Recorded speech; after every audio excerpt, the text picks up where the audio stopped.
चलिए, तो ये है अपना चैप्टर 3D, तो जिसमें ऑलरेडी आपको ये डायरेक्शन कोसाइंस और डायरेक्शन रेशियोज़ के बारे में ऑलरेडी आपको वेक्टर्स चैप्टर्स में पता ही होगा, तो उसमें ज़्यादा ऐसा कुछ माथापच्ची है नहीं। बस यहाँ पे देख लीजिए, यहाँ पे चीज़ क्या दिया हुआ है, ये वाला चीज़ कि अगर ए बी सी अगर हमारा डायरेक्शन रेशियो है तो एल एम और एन डायरेक्शन कोसाइन होगा। तो हम ये लिख सकते हैं कि direction cosine by direction ratio ये कांस्टेंट होता है। मतलब L by A, M by B और एन बाई सी ये कांस्टेंट होता है। जैसे अपने को अलग अलग इक्वेशंस मिलता है, जैसे कांस्टेंट निकालने के लिए यहाँ पे इक्वेशन ये दिया हुआ है plus minus 1/a² b² c² और ए बी सी क्या है डायरेक्शन रेशियो, है ना। ए बी सी क्या है डायरेक्शन रेशियो, ये चीज़ याद रखना थोड़ा सा। उसी से अपने को डायरेक्शन कोसाइंस निकलेगा। कोसाइन, अब एक चीज़ बस 2-3 चीज़ याद रखिए, फिर से रिकॉल करवा रहे हैं।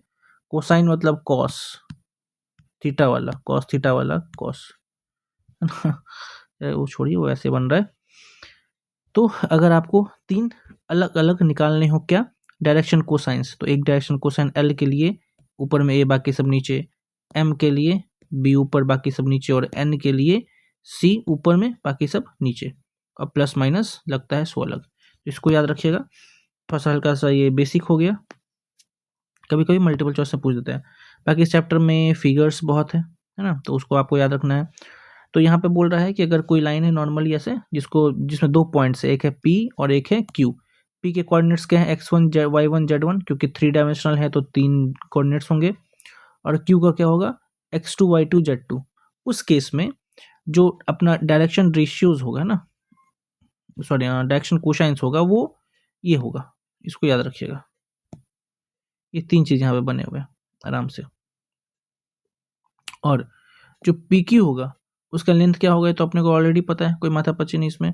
बाकी जो डायरेक्शन रेशियोज होंगे PQ और PQ के लिए, सॉरी, वो होगा ये वाला चीज़, यहाँ पे देख लीजिएगा।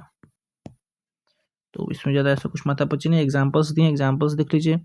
अगर लाइन 90 डिग्री पे, 60 डिग्री पे, 30 डिग्री पे बना रहा है एंगल एक्स वाई और जेड के साथ, तो आपको बोल रहा है डायरेक्शन कोसाइन निकालने के लिए। तो डायरेक्शन कोसाइन आराम से यहाँ पे एल के लिए cos 90, एम के लिए cos 60 और एन के लिए cos 30 हो जाएगा। एक बार इसको ध्यान से देखिएगा तो हो जाएगा। बाकी अगर नॉर्मल ऐसा एंगल्स नहीं दे करके रेशियो दिया हुआ है, तो अभी हम लोग जस्ट ऊपर पढ़े थे ना, ये रेशियो के साथ उनका क्या होता है कोऑर्डिनेट्स, यहाँ पर ऊपर वाला चीज़ गया, यहाँ पे ये वाला चीज़ जो था हमारा, ठीक है, यही चीज़ को यहाँ पे रिपीट किया गया इस वाले क्वेश्चन में। एक ये है, एक ये है और एक ये है, ठीक है। तो ए बी और सी के साथ नीचे में यहाँ पे दिया हुआ है। वैसे एग्जांपल नंबर 3 है कि अब 2 कोऑर्डिनेट्स अगर आ गए, तो अभी हम लोग जस्ट पढ़े थे 2 कोऑर्डिनेट्स वाला कहाँ पे, यहाँ पे ये 2 कोऑर्डिनेट्स वाला था, है ना। तो देखिए 2 कोऑर्डिनेट्स वाला यहाँ पे बोल रहा है कि find the direction cosine 2 coordinates के लिए। तो हम लोग ये नहीं पढ़ा था कि भैया डायरेक्शन कोसाइन जो लाइन पे ऐसे पास करते हैं नॉर्मली, उनका रेशियो ऐसे बनता है, तो हम लोगों ने ऐसे निकाल लिया। उसके लिए नीचे में PQ निकालना है, तो PQ यहाँ से निकलेगा रूट अंडर करके, PQ निकाल लिया और x2 minus x1 by PQ का वैल्यू, ये 3/√77 माइनस 2/√77 और 8/77 ऐसे बनता है। तो इसको एक बार देख लीजिएगा। फिर आगे इसी में बोला है कि find the direction cosine of x, y and z axis. याद रखिएगा x, y और z अगर x एंगल पे बनाएंगे तो x 0 होगा, बाकी 90 होगा। जैसे देखिए हम लोग लिखते हैं x, y और z, ठीक है। अगर हम लोग x के लिए यूज़ करेंगे, बोल रहे हैं ना the x makes an angle 0, 90 respectively with x, y and z axis. कौन किसके साथ क्या बनाता है उस पर डिपेंड करता है।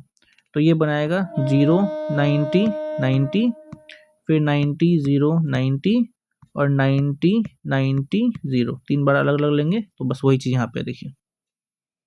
तो अगर हम लोग cos 90 सब का बात करें, तो अगर हम लोग को वैल्यू निकालना है x, y और z का, तो क्या है x, y, z का नॉर्मली ऐसे वैल्यू आएगा। cos 0 डिग्री कितना होता है 1, तो 1, 0, 0, फिर 0, 1, 0 और 0, 0, 1। अब ये जो अपने को वैल्यू निकला वो क्या बोल रहा है, ये निकला है डायरेक्शन कोसाइन x, y और z एक्सिस का। आपको ऐसे बताना पड़ेगा डायरेक्शन कोसाइन x एक्सिस के साथ ये वाला चीज़, डायरेक्शन कोसाइन z एक्सिस के साथ ये वाला चीज़, एंड डायरेक्शन कोसाइन, सॉरी ये y वाला था, डायरेक्शन कोसाइन z एक्सिस के साथ ये वाला पहला वाला x एक्सिस है। तो इसके लिए एग्जांपल याद रखिएगा। आगे फिर आपको एग्जांपल नंबर 5 में बोल रहा है कि so that the point A 2, 3, -4 and 1, -2, 3 and C 3, 8, -11 are collinear. आपको नॉर्मली ऐसे बताया जा रहा है। तो ये कुछ ज़्यादा ऐसा है नहीं। कॉलिनियर स्टैंड्स फॉर हम लोग दो चीज़ पढ़े थे पहले ना, लास्ट चैप्टर में, क्या कॉलिनियर है तो A B plus B C ये होना चाहिए था ए सी के बराबर। एक लाइन पे कोऑर्डिनेट्स ऐसे कॉलिनियर्स होते हैं। यहाँ पे कॉलिनियर का मतलब थोड़ा सा सिंपल चेंज हो जाता है। इनका रेशियो आना चाहिए, मतलब सॉरी इनका वैल्यू आना चाहिए डिवाइड करने पे कांस्टेंट।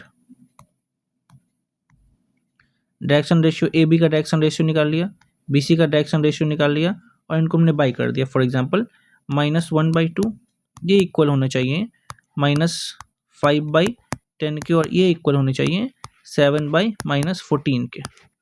अगर इनका वैल्यू एक कोई कांस्टेंट टर्म आता है, फॉर एग्जांपल के आता है, तो ये कॉलिनियर है। बिल्कुल आ रहा है, प्रोपोर्शनल आ रहा है सारे के सारे, तो कॉलिनियर है। इसी से आपका ये एक्सरसाइज है। बाकी आगे अगर हम लोग चलेंगे नॉर्मली, तो equation of the line in the space के लिए अलग अलग फार्मूला दिया हुआ है। अब यहाँ पे हम लोग थोड़ा सा कुछ फार्मूलाज पे काम करेंगे। ये एक बड़ा इंपॉर्टेंट फार्मूला दिया हुआ है यहाँ पे। ये क्या है? ये वेक्टर इक्वेशन है किसी भी लाइन का, है ना। नॉर्मली जो हम लोग नॉर्मल लाइन्स लेते हैं ना, उनके लिए वेक्टर इक्वेशन दिया हुआ है अलग अलग फॉर्म्स में।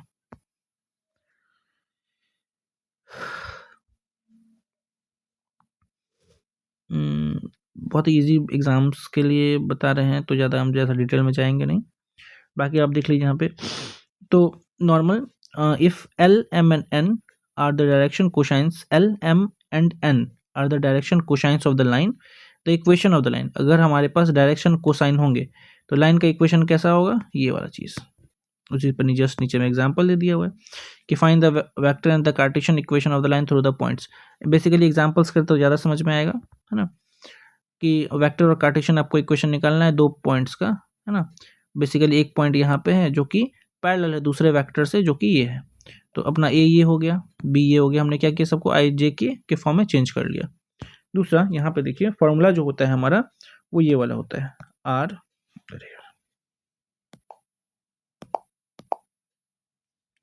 आर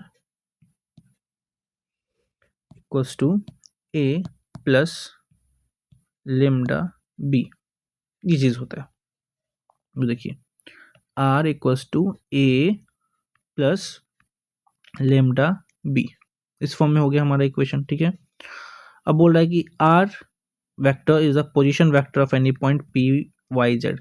यहाँ पे अपने को एक पता था जो कि दूसरे से पैरेलल था, बीच वाला नहीं पता था अपने को, जो कि किसी पोजीशन कोई पोजीशन वेक्टर के फॉर्म में होगा।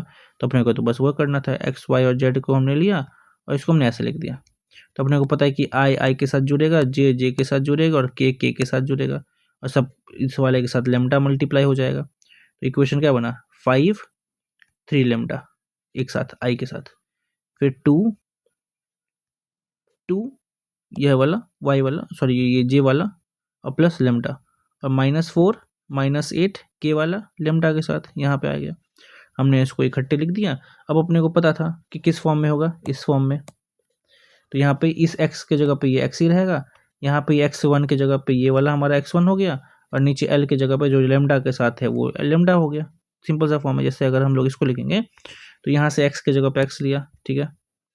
फिर x1 हमारा क्या था? ये वाला 5, तो हमने यहाँ पे माइनस में 5 कर दिया, और डिवाइड बाई हमारा l क्या था जो हमारे लेमडा के साथ है, तो 3 हो गया। वैसे करके हमने सारे इक्वेशन ले लिए, हमारे कार्टेशियन फॉर्म के इक्वेशंस हो गए, ठीक है। बाकी आगे हमारा एंगल बिटवीन टू लाइन्स।